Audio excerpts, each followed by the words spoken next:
না কবের কথা কচ্ছে ওই ছেলে মরার ঘটনা ও কদিনের ঘটনা আমি শুনি মানে বাস্তবে নিলাম কদিনের বাস্তবে হলো অরিজিনাল বাস্তবে বলতে কি আমি আমাদের উঠোনে দাঁড়িয়ে গা মুছছি আর আমার মুসা আমার পাশেই রয়েছে ওর হাতে এতখানি নারকেলের ডেকে রয়েছে আর পাশে মোটর সাইকেল রয়েছে এই মোটর সাইকেলের ট্যাঙ্কি ওই নারকেলের ডেকে দিয়ে ঠক ঠকে বাড়ি মারছে যেদিন মরবে ওই দিন ওই সময় হ্যাঁ তখন প্রায় 3:30 বাজে বেলা হ্যাঁ 2:30 বাজে 2:46 বাজে ওই সময় আমি গা বুঝছি আমি ওই মোটর সাইকেল ট্যাঙ্কিতে বাড়ি মারছি বলে আমি তো চাপবো যদি ঘুরে যা জ্বালাস না এই কথা কইছি না কেন ভাই আর ওই ফেরেশতা এত বড় সোনালী কালারের বই হাতে কেটে একদম কাছে এসে নিয়েছে দেখে ভাই আমি আত্মহারা কি গাড়ি এতে এলাম তো কোনোদিন হয় না কিরকম চেহারা ভাই কালো পোশাক পরে রয়েছে আলখারা দিয়ে আমি কয়েকবার মুখ দেখার চেষ্টা করেছি কিন্তু যেই কবির মুখ দেখার চেষ্টা করেছি সেই কবির মুখ আছে আমাকে ঘুরিয়েছে মুখ আমার দেখতে দিই ওইটা তো ভূত হতে পারে না না না তারপরে বাবা শেষ করতে দাও এবার আমি দেখে তো আত্মহারা এই কি অবস্থা তারপরে যে মানুষ তো খুশিতে আত্মহারা হয় ভয়তে আত্মহারা হয় আতঙ্ক জিনিস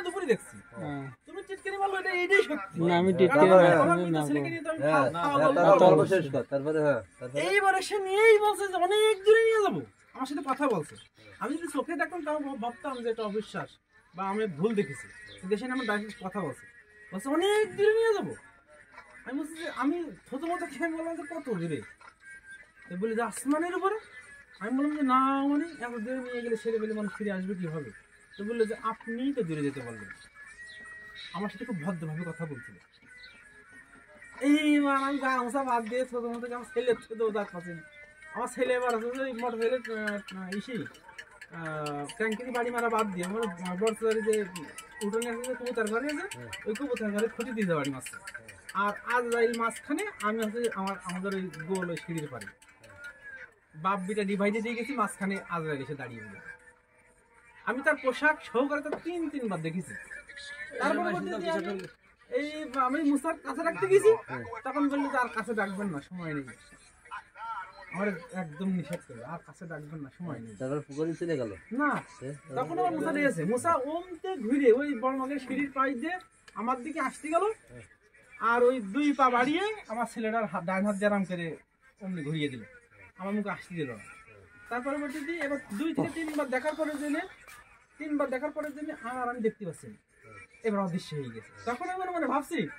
বাসা গিয়েছে চলে গিয়েছে তাহলে আমিও অক্ষত অবস্থায় আছি আমার ছেলে অক্ষত অবস্থায় আছে কোনো সমস্যা নেই এই চিন্তা আমার মাথার ভিতরে ঢুকে গিয়েছে তারপরে আমার পরনে ভিজে লুঙ্গি গেছে গিল রয়েছে আর ওই পাশে বাক্স গেছে বাক্সের পরে শুকনো লুঙ্গি গেছে মনে মনে ভাবছি দাঁড়িয়ে না থেকে ওই শুকনো লুঙ্গি গান আছে যে পরে চেঞ্জ করে আমার ভেজে লুঙ্গি গান চেঞ্জ করি এবার শুকনো লুঙ্গি গান যেই হাত দিতে গেছি এই পিছনতে কথা বলে কথা বললো যে আপনার সন্তান যদি পানিতে ডুবে যায় তাহলে কি হবে এই কথা বললে আমি ছোট মতো খেয়ে উত্তর দিয়ে ফেলেছি সে যদি পানিতে ডুবে যায় তাহলে তো মারা যাবে এই কথা যেই বলেছি আর তার সেই হাসির শব্দটা আমার এখন কানে বাজে এইবার পিছন দিকে তাকে দেখে আমার মুসার টানটা পুকুর দিকে হাঁটা শুরু করেছিল বড় মারাবাড়ি যে সিমেন্ট দিয়ে মুরগির ঘর বানিয়েছে ওই জায়গাটা তখন আল্লাহ পাকের কি ইশারা আমি গিরিরার সব থেকে মোটো করে ধরে করছি তাহলে এই দুনিয়ায় আমি আমার মুসাকে সেইবার মতো ভালো করে দেখে নিই এই কথা বললেই মুসা আমার দিকে ফিরে থাকে আর ওই হচ্ছে আমার মুসার সাথে লাস্ট দেখা তারপরে পর্যন্ত এইবার আমি আছে যে এই গিল ধরে আমি কাছে যত সব উল্টো পাল্টা চিন্তা ভাবনা আমি কাউকে দেখতে পাচ্ছি না আন্দাজে আমি কার সাথে কথা বলছি আমি এখনই আমার মুসার কাছে নিয়ে আসছি দেখিও কিভাবে পানিতে ডুবে যাই এই কথা বলে যে একটা বাড়াতে গেছি 4-5 জন একদম আমার সামনে এসে দাঁড়িয়ে আছে কিন্তু আমি তাদের দেখতে পাচ্ছি না কিন্তু আমি অনুভব করছি যে আমার 4-5 জন আমার সামনে দাঁড়িয়ে আছে একজন বললো যে আপনি তো ব্যস্ত মানুষ আমি বলছি হ্যাঁ আমি ব্যস্ত মানুষ আর একজন বলছে যে তাহলে এক কাজ করুন আপনি নিজে না গিয়ে আপনার বউকে পাঠান আপনার বউ এসে নিয়ে যান তারপরে আমার কাছে একই তো কথা আমি যদি না আমার বউ যদি পাঠাই আর বউ যদি আমার কাছে নিয়ে আসে তাহলে ঝামেলা মিটে গেল এইবার এই কথা বলি ওই গিরিল দোকান থেকে আমি হেঁটে আমার ঘরের মধ্যে যেতে গেছি যেই ঘরের ভিতরে আমার ঘরের ভিতরে বউ রয়েছে, ঘরের ভিতরে যেই একটা বাড়াতে গেছি গাড়ি মধ্যে আমাকে ঝাঁকি মেরে এই মশার কথা বলা আমার মনে নেই।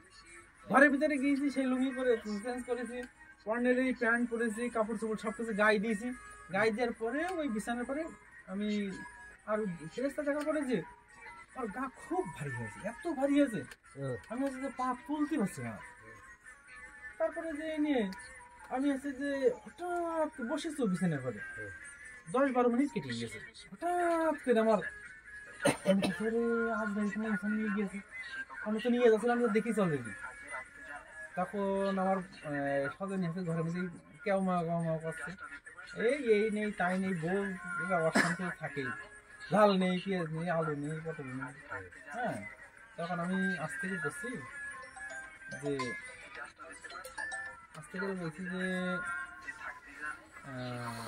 তো ছেলে বলি গেছে খুশি আমার সাথে চল। হ্যালো, ওই ফারুক কেটেছে, তারপরে যে আমি আমার ঘরের মধ্যে বসে রয়েছি, বসে থেকে ও কাছে যে আমি দেখি আর বকিস না, পুরো ভাই এত বকিস না, শিগগিরই চল আমার সাথে ছেলে বলি গেছে। কথা দিবা এই কথা বলে সজনী আমার কথা বিশ্বাস তো পানি, আমি তো হাঁটতে পুকুরে চলে গেলাম। ও তখন ওই এসে নিয়ে ওই গিরিলের মধ্যে দাঁড়িয়ে রয়েছে, আমি তুমি যাচ্ছে দেখছো, পুকুরে নেমে পড়লাম। নেমে পড়লে নেমে পড়ার সাথে সাথে তুমি ডাইরেক্ট পুকুরের মধ্যে লাভ মারলে? হ্যাঁ, ডাইরেক্ট পুকুরের মধ্যে চলে গেলাম। এটা আমি বিশ্বাস করেছি, মস্ত হয় ডাইরেক্টই পুকুরের মধ্যে চলে গেলাম। পুকুরের মধ্যে যেই গেলাম তখন হচ্ছে যে আমার এই ডাইন পায়ে আমার মশা বেরিয়ে গেছে। তখন মশা তলিয়ে আগে গেছে, তো তলিয়ে খুঁজা গেছে, তোর খুঁজি মানে গেছে। তলিয়ে গেছে। হ্যাঁ আগে তো খুঁজিল, যখন তারপরে কোনো জায়গায় তা খুঁজে জানি। পাওয়া যাচ্ছে না সেখন না আমি কিন্তু মস্ত হয় লাভিল আমি পুকুরে লাভিছি। আমি আছে যে সে সময় কেউ- হাউ মাউ কেউ- যখন পায়ে বাস বাঁধলে আছে। টেনে তুলে ফেললি, হ্যাঁ? পায়ে বাঁধলে টেনে তুলে ফেললি হাত দিয়ে, হ্যাঁ, তখন ভাবছি আমি মশা টেনে ছিল বললাম। তখন মরা তো আর আমি আমার আল্লাহ মানে পেট না ফুললি তো আছে মানুষ ভাসে না। আমি যত পাপই করি না কেন, যাই করি না কেন, আমি আমার আল্লাহর নামে কথা মানে কসম করে বলছি, আমি যে গল্পটা বললাম এই গল্পের ভিতরে বিন্দু করে মিথ্যা কথা নেই।